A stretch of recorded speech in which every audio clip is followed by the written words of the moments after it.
Hello, this is Mark Spitz from Spitz Legal Counsel. Today I would like to talk about the topic of older entrepreneurs. I recently watched a TED Talk given by Paul Tasner entitled How I Became an Entrepreneur at age 66. Paul had worked in corporate America for over 40 years and was laid off in his early 60s. A couple years later, he started a new company, his own company, creating sustainable packaged goods. It's been very successful over the 5 years since he started it.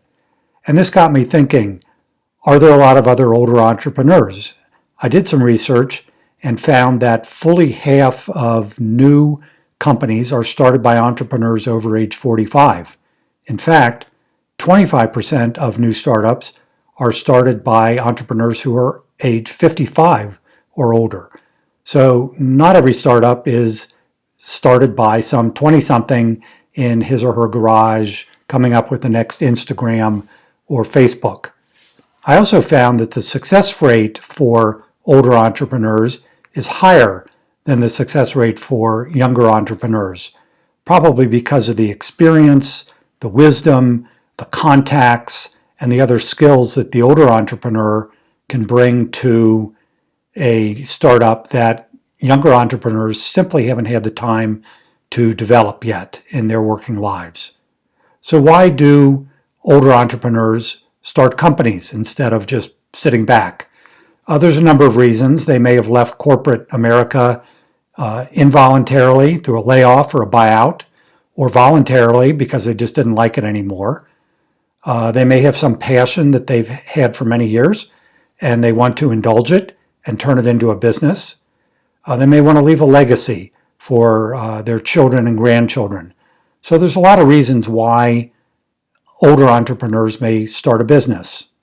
And they usually, as I mentioned, have a pretty good success rate.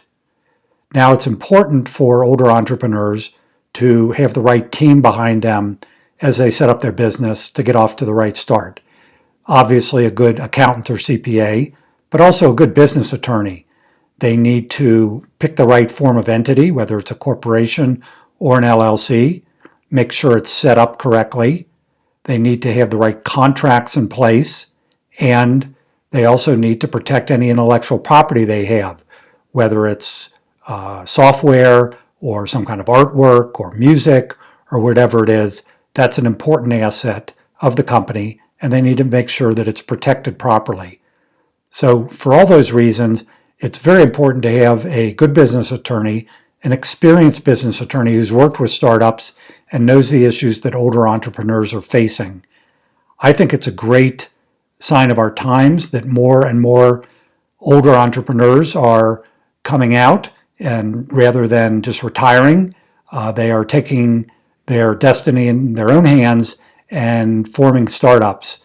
I really applaud that and hope to have the opportunity to support them as they venture out into this new world. Thank you.